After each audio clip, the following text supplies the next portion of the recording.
Pour ne rien rater de nos programmes, n'oubliez pas de vous abonner à nos deux chaînes YouTube, le Média TV et le Média 24/7, et d'activer la cloche. Bonjour à toutes et à tous, ravi de vous retrouver sur Le Média pour le récap, votre rendez-vous quotidien d'actualité. Du lundi au jeudi, on revient sur un sujet sans filtre et sans langue de bois. Pour ne rien manquer du récap, abonnez-vous à notre newsletter. Chaque jour, recevez gratuitement notre condensé d'actualité et toutes les nouvelles du média directement dans votre boîte mail. Rendez-vous sur lemediatv.fr/newsletter. Le récap épisode 32, c'est parti. Et un nouveau candidat à la course à l'Élysée en 2027. Il s'agit de Gérald Darmanin, qui ne cache plus ses ambitions présidentielles. Il en a envie et travaille à un projet, c'est du moins ce qu'il a déclaré à la presse ce vendredi. Bon, alors l'info est un peu passée inaperçue avec l'actualité dense de ces derniers jours, mais elle a le mérite qu'on s'y arrête. S'il est trop tôt pour savoir qui prendra officiellement le départ de la course à la présidence en 2027, on a déjà une petite idée de qui va se battre pour choper un dossard. Et à droite, on se bouscule déjà. Petite revue des troupes en plein échauffement. Le premier à avoir dégainé, c'est Xavier Bertrand, le président de la région des Hauts-de-France. En février 2024, il a annoncé sa candidature à Ouest-France, fort de sa 4e place à la dernière primaire de la droite. Et depuis, tout le monde l'a oublié et c'est sûrement pas pour rien. Au suivant. Un peu plus solide sur ses appuis et bien plus crédible comme candidat de la droite, Édouard Philippe, l'ancien Premier ministre et maire du Havre.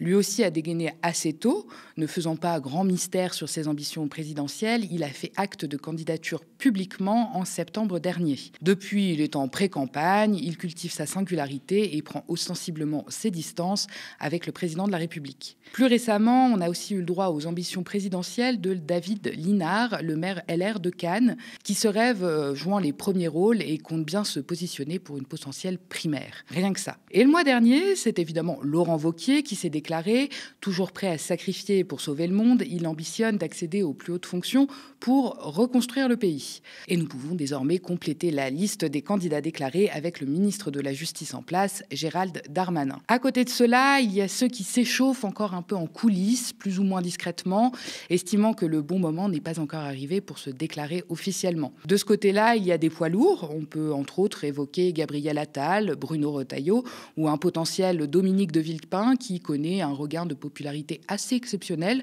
notamment depuis ses prises de position sur l'international et Gaza. Et pourquoi pas François Bayrou? Il serait surprenant que le triple candidat à la présidentielle, grisé par sa récente nomination à Matignon, ne retente pas sa chance pour poser ses cartons à l'Élysée. Si Gérald Darmanin milite pour la tenue d'une primaire du socle commun, comprenez une primaire qui regroupe les macronistes, Horizon, le Modem et la droite LR. Pour l'instant, cette hypothèse n'est pas à l'ordre du jour. En attendant d'y voir plus clair, pas question de brasser de l'air, surtout pour les candidats les plus emblématiques. Darmanin le sait, l'urgence est de se démarquer de son double maléfique, Bruno Retailleau.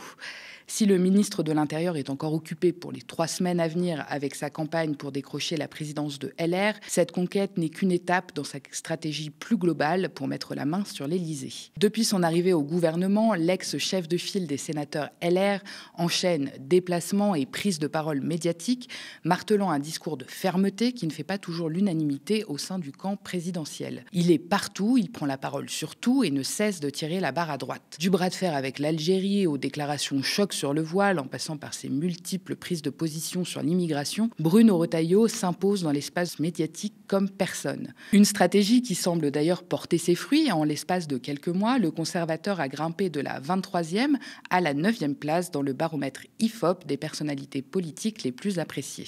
À côté, son prédécesseur à Beauvau, Gérald Darmanin, fait presque pâle figure. Avec sa déclaration de candidature, il tente de reprendre la main. Il en a d'ailleurs profité pour essayer de se différencier de son collègue, notamment sur la question algérienne. Questionné sur le possible rapatriement de djihadistes français détenus en Irak, le ministre de la Justice a répondu par la positive. Les nationaux doivent terminer leur peine de prison en France, a expliqué Darmanin. Avant d'ajouter, j'estime qu'on ne peut pas demander à l'Algérie, au Maroc ou aux États-Unis de reprendre leurs nationaux touchés par une OQTF et refuser de faire revenir les Français détenus à l'étranger. Difficile de ne pas y voir une référence au combat de Retailleau avec les autorités algériennes. Si Darmanin a longtemps soutenu son collègue de l'Intérieur, on pourrait croire qu'il essaye de se démarquer un peu. Avec sa déclaration sur les djihadistes, Darmanin se place comme celui qui prend de la hauteur.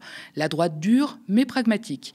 De fait, il existe une contradiction avec Retailleau. Ce dernier fustige sans cesse le manque de coopération d'Alger, alors même que la France agit de la même façon en refusant de récupérer ses ressortissants accusés de djihadisme au Moyen-Orient. En 2022, la Cour européenne des droits de l'homme a épinglé la France pour sa gestion du rapatriement des femmes parties en Syrie pour rejoindre Daesh. Elle estime que refuser à ses propres citoyens le retour en France, c'est une violation de leurs droits. Alors ça n'a pas eu d'effet significatif. Pas plus que les propos de Darmanin à la presse, d'ailleurs. Du côté du ministère de la Justice, on a rectifié rapidement le tir. Contrairement à ce qu'avait laissé entendre Gérald Darmanin, il n'est pas question, pour l'instant, de rapatrier des djihadistes détenus en Irak. La preuve que ces propos ne servaient que sa stratégie de communication. Face à un Retailleau en pleine hystérie communicationnelle et à une actualité particulièrement dense, Gérald Darmanin n'a pas réussi à s'imposer. Il a donc remis une pièce dans la machine en allant sur le plateau de TF1 lundi. Et là, il ne s'est pas loupé. Il a misé sur un sujet qui marche à tous les coups chez les droitards, serrer la vis dans les prisons.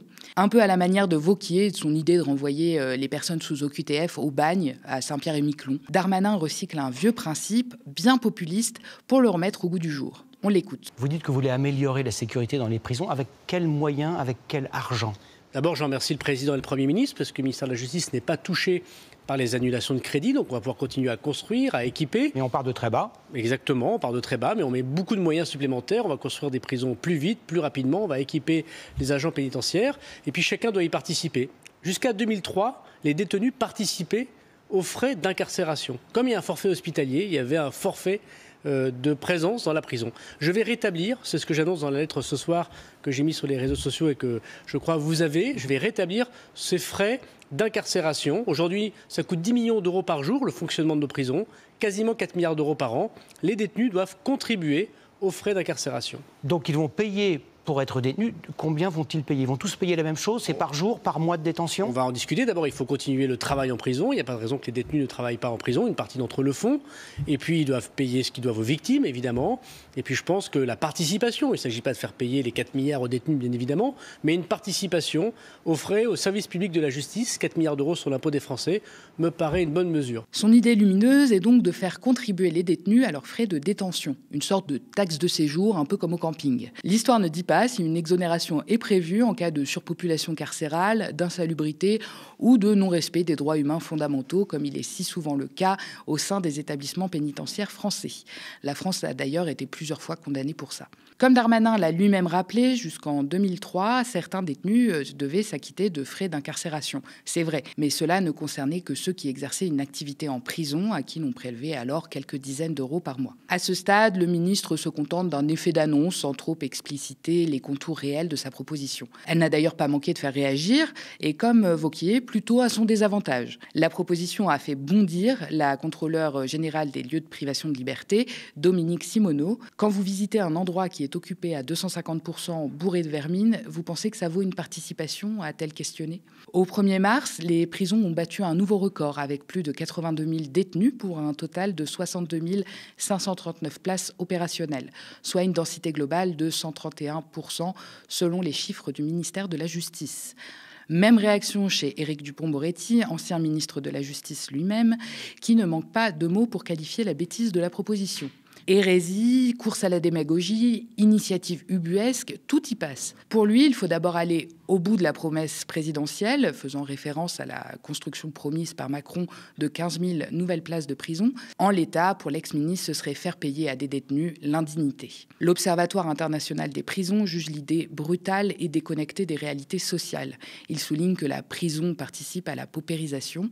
Les détenus doivent souvent payer pour des besoins de base, comme louer une télé, un frigo ou téléphoner, alors que seuls 30% d'entre eux ont un travail en détention, payé entre 20% et 45% du SMIC. Les détenus doivent souvent payer pour des besoins de base en prison, comme louer une télé, un frigo ou téléphoner, alors que seuls 30% d'entre eux ont un travail en détention, payé entre 20 et 45% du SMIC, et que les proches prennent aussi en charge une partie des frais liés à la détention. Pour autant, aujourd'hui, pas loin d'un quart de la population carcérale se trouve en situation d'indigence, avec moins de 60 € à disposition chaque mois. La prison, Gérald Darmanin en fait régulièrement un tremplin médiatique. En février dernier, il avait sauté sur une info bidon lancée par un syndicat et reprise avec enthousiasme par l'extrême droite qui dénonçait une prétendue prison Club Med avec des massages pour la Saint-Valentin. Ni une ni deux, le ministre de la Justice avait dégainé une circulaire pour interdire toutes les activités ludiques en prison, sauf le sport, l'éducation et l'apprentissage du français. Problème, il n'y avait jamais eu de massage, juste des étudiantes en esthétique venues bénévolement pour soutenir une démarche de réinsertion. Un storytelling qui tourne à vide, mais qui fait du bruit, et c'est déjà ça de prix pour une pré-campagne. Dans cette séquence où chacun joue sa partition sécuritaire, Gérald Darmanin tente de se démarquer de son encombrant collègue de l'Intérieur, en copiant sa stratégie de communication. Annonce choc, polémique recyclée, formule taillée pour les plateaux télé, il cherche à sortir du lot, mais s'enferme dans le mimétisme. Derrière les effets de manche, peu de cap, peu de fond, et une promesse en creux, une présidentielle 2027 qui s'annonce moins comme un débat d'idées que comme un concours de virilité politique. Reste à savoir si les Français voudront d'un président qui confond agitation médiatique et vision d'avenir. On poursuit avec l'actualité du jour, racontée et mise en image par Lydia Ménez. Et on commence avec les élections législatives au Canada qui se sont jouées hier, lundi 28 mars. Un résultat qui semblait impossible en janvier. Donné largement perdant il y a quelques mois, le Parti libéral a gagné les élections législatives canadiennes ce lundi, confortant McCartney au poste de Premier ministre. La voie semblait pourtant toute tracée pour permettre aux conservateurs canadiens de revenir aux affaires après 10 ans de pouvoir de Justin Trudeau. Mais le retour de Donald Trump à la Maison-Blanche et son offensive inédite contre le Canada, à coups de droits de douane et de menaces d'annexion, ont changé la donne. McCartney s'est publiquement opposé à Donald Trump à de nombreuses reprises et a réaffirmé son engagement contre le président américain dans son discours. Le président Trump tente de nous briser pour que les États-Unis puissent nous posséder. Cela n'arrivera jamais. Le système de commerce mondial ouvert, ancré aux États-Unis, sur lequel le Canada s'est appuyé depuis la Seconde Guerre mondiale et qui, bien qu'imparfait, a contribué à la prospérité de notre pays pendant des décennies,